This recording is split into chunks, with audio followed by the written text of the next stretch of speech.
Load shedding means the suspension of supply of electricity. Load shedding বলতে বোঝায় বিদ্যুৎ সরবরাহের বিরতি। Load shedding occurs, load shedding ঘটে when যখন generation of power is less than the demand, অর্থাৎ চাহিদার তুলনায় বিদ্যুৎ উৎপাদন কম হয়। And also for unplanned distribution of electricity, এবং বিদ্যুতের অপরিকল্পিত বিতরণ।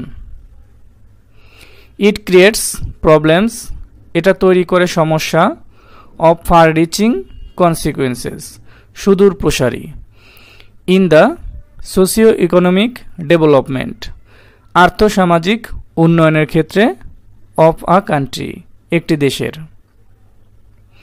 Houses, mills, factories, industries, shops, hospitals all fall a victim to it. বাড়িঘর, মিল কারখানা, শিল্প কারখানা, দোকান, হসপিটাল সব কিছুই এই সমস্যায় পতিত হয়। The running mills, factories and industries come to a stand still.